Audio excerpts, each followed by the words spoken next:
અષાઢી બીજના પાવન પર્વની અને ભગવાન જગન્નાથના રથયાત્રા પર્વની આપ સૌને શુભકામનાઓ, અને કચ્છીઓનું જ્યારે નવું વર્ષ છે તો એમને પણ નવા વર્ષની ખૂબ ખૂબ શુભકામનાઓ આપું છું. સાથે સાથે આજે આખું વિશ્વ ઠેર ઠેર ભગવાન જગન્નાથના નારાથી જ્યારે ગુંજી રહ્યું છે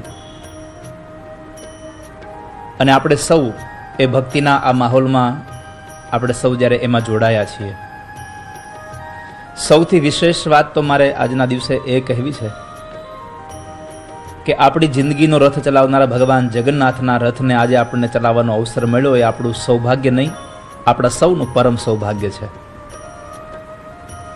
બીજું, આજના દિવસે ભગવાન જ્યારે રથયાત્રામાં નીકળે છે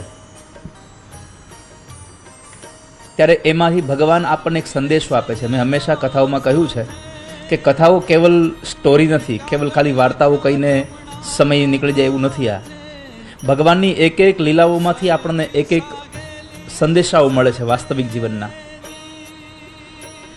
એમાં આજે ભગવાન જગન્નાથ જે રથયાત્રામાં નીકળે છે એમાં સૌથી મોટો સંદેશો મને જે દેખાય છે એ આપ સૌ સુધી પહોંચાડવાનો પ્રયત્ન કરી રહ્યો છું કે જ્યારે સમાજમાં કોઈ માણસની વાહવા થાય, સમાજમાં જ્યારે માણસ પૂજાતો થાય, સમાજમાં માણસ જ્યારે પાંચમાં પૂછાતો થાય અને 5-25 હજાર લોકો એની જ્યારે તાળીઓ વગાડવા લાગે ત્યારે માણસ સૌથી પહેલાં પોતાના ભાઈઓને, પોતાના સગા સંબંધીઓને ભૂલતો જાય છે.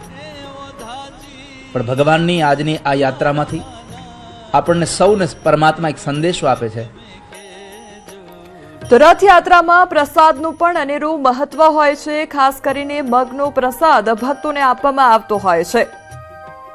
તો સરસપુરના દ્રશ્યો સામે આવ્યા છે કે જ્યાં પ્રસાદ તૈયાર કરવામાં આવી રહ્યો છે, જે મામાનું ઘર કહેવાતું હોય છે, ત્યાં ભક્તો માટે તૈયારીઓ કરવામાં આવી છે.